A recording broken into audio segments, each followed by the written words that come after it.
was asking about. But it kind of broke down to this. Let me get rid of this front.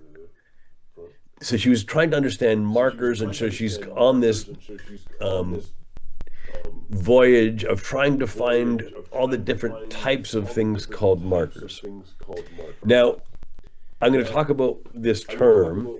I've turned this into saying, you know what, I'm just going to talk about graphemes and their functions, and being a marker is one of the possible functions of a grapheme. And then I really should be saying that we're going to be talking about English graphemes and their functions, because I'm not talking about what graphemes do in other languages much at all in this place.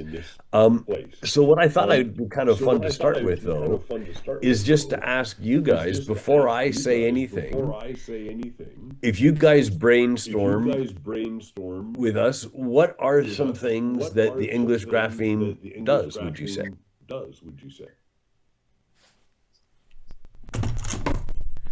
I mean, there's one that everybody knows about. What's the most common thing we know it does? Spells phonemes. Spells phonemes. So graphemes, write or spell phonemes. And I can add something to that, a little bit of precision. I could add, are the only things. And instead of saying things, I could say orthographic structures. So what you said is totally exactly right. But for the moment, I shouldn't have done that because I've gotten my own list, but I couldn't resist. You see the difference? There's nothing wrong about this.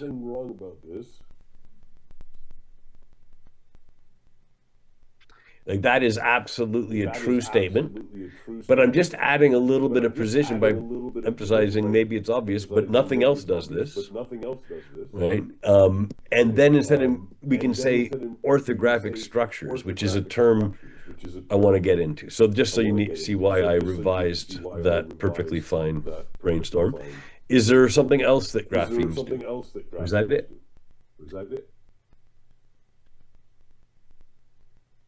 They can mark a word's history, historical origin.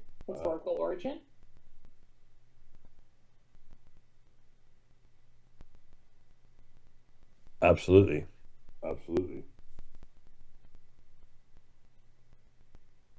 Okay, so the etymology part.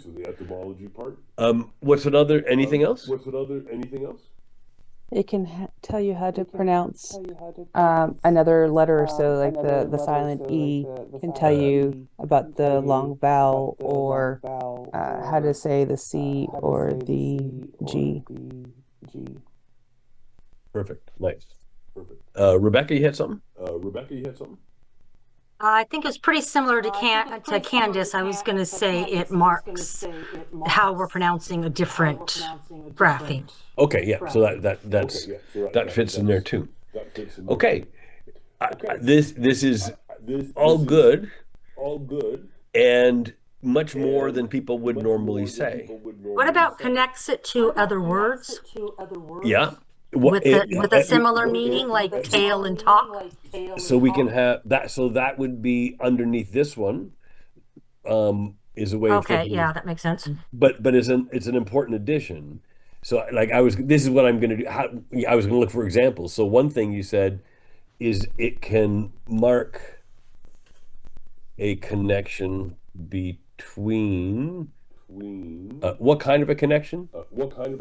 I was saying a meaning connection. Yeah, that's what I realized. I didn't sit there.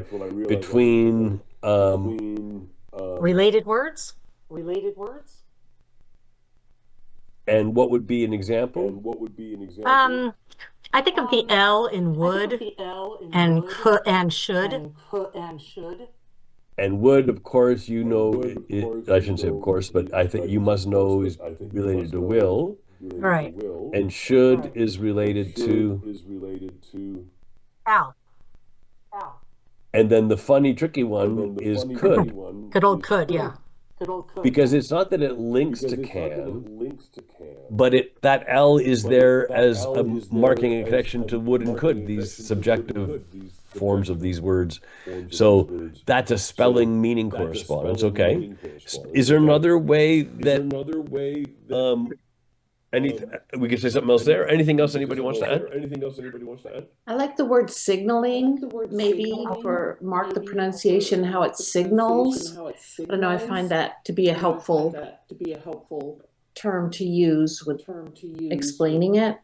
And there was actually, that's a good example. I was emailing on that Facebook group that I was talking about. Why can't I see you guys now? Oh, was that you, Michelle, just mentioning that now, or was that somebody else? That was me, Laura. Laura, it's interesting because Michelle had mentioned something about using this word mark, and I responded talking about how I also use mark and signal, and I think they're both totally valid. But Michelle actually made me think that there's a reason why I might favor one over the other for certain jobs and another for the other jobs, not because they required, but because of how it could be other things. So there's something that is implied in there's something in here that I want to highlight before I show you my current list. And my current list is, as I said, just current. It could grow or change. It's implied in here, especially with these examples, but there's something that needs to be absolutely stated without any question that's not actually stated here. Can anybody think what I'm talking about? It's more about what they don't have to do. They don't We have ha- to make a Oh, sound. they don't have to mark a sound. Yeah. Like Um, now, I'm writing this on like purpose this way. people. One second. Pronunciation. This statement is so important. I would not have known that at all. It never would have occurred to me until I ran into real spelling. What you guys are showing is that you have these understandings. You already knew this. If because obviously the L in wood is not representing pronunciation. So it's kind of in your group, in our group, for many people, the idea that a grapheme doesn't have to write a pronunciation has kind of become old hat. But it is like one of the most important things to clarify for people when you're working with them as young kids and as when they're coming to SWI from other backgrounds. Because here's the thing: think about the language that we have. We have grapheme phoneme correspondence. We have letter sound correspondence. We have sound symbol correspondence. We have phrases like the A sound and the Z sound. Every one of those statements is drawing attention between the letters on the page, the orthography that's on the page, and pronunciations of speech.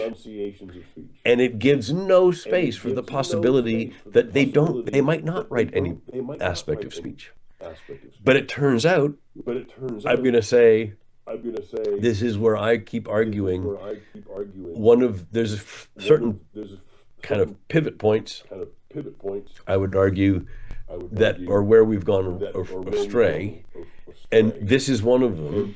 And we talk about, you will hear phrases, just, there's whole approaches of literacy instruction called print to speech or speech to print.